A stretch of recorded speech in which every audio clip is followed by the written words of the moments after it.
नागपूरमध्ये एका भोंदूबाबाचे मोठे कांड समोर आले आहे। कुटुंबावरील संकटे दूर करण्यासाठी एका महिलेला नग्न पूजा करायला लावली। यात पूजेचा व्हिडिओ तिला पाठवून ब्लॅकमेलिंग करत अश्लील कृत्य केले। हा प्रकार अनेक दिवसांपासून सुरू होता। अखेर भोंदूबाबाच्या त्रासाला कंटाळून पीडित महिलेने पोलिसात धाव घेतली।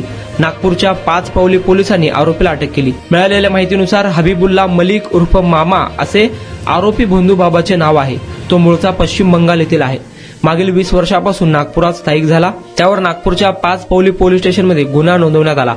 या भोंदूबाबाने कुटुंबावरील संकट दूर करण्यासाठी महिलेसोबत ओळख वाढवून घरात प्रवेश मिळवला आणि मी काळी जादू आणतो म्हणून महिलेला नग्न पूजा करण्यास भाग पडले। यानंतर पूजेचा व्हिडिओ बनवला। हा व्हिडिओ दाखवून भोंदूबाबा गेल्या अनेक दिवसांपासून सदर महिलेसोबत अश्लील कृत्य करत होता।